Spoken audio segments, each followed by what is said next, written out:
Thank you நண்பா. என்ன நாங்க பெருசா கேட்டுட்டோம்? மக்கள் நிம்மதியா ஃப்ரீயா நின்னு பாக்குறதுக்கு ஒரு இடம், அதை நாங்க தேர்வு செஞ்சு அதுக்கு பர்மிஷன் கேட்கிறோம். ஆனா நீங்க என்ன பண்றீங்க? அந்த இடத்தையெல்லாம் விட்டுட்டு நெருக்கடியோட, மக்கள் நெருக்கடியோட எங்கெல்லாம் நிப்பாங்களோ அந்த இடமா பார்த்து செலக்ட் பண்ணி தெரியுங்க. உங்க எண்ணம் தான் என்ன சார்?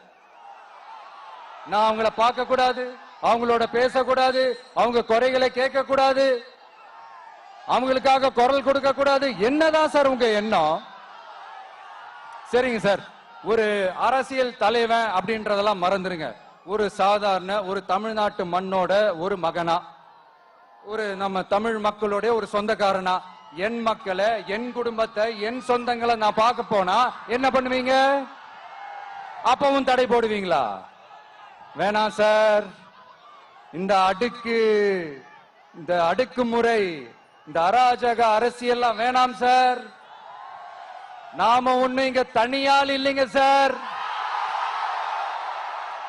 மாபெரும் மக்கள் சக்தியோட பிரதிநிதிங்க சார், மாபெரும் பெண்கள் சக்தியோட சகோதரன் சார், மாபெரும் இளைஞர் இயக்கமா இருக்கிறோம் சார். மறுபடியும் சொல்றேன், 2026 ரெண்டு பேருக்கு நடுவுல தான் போட்டியே. ஒண்ணு இன்னொன்னு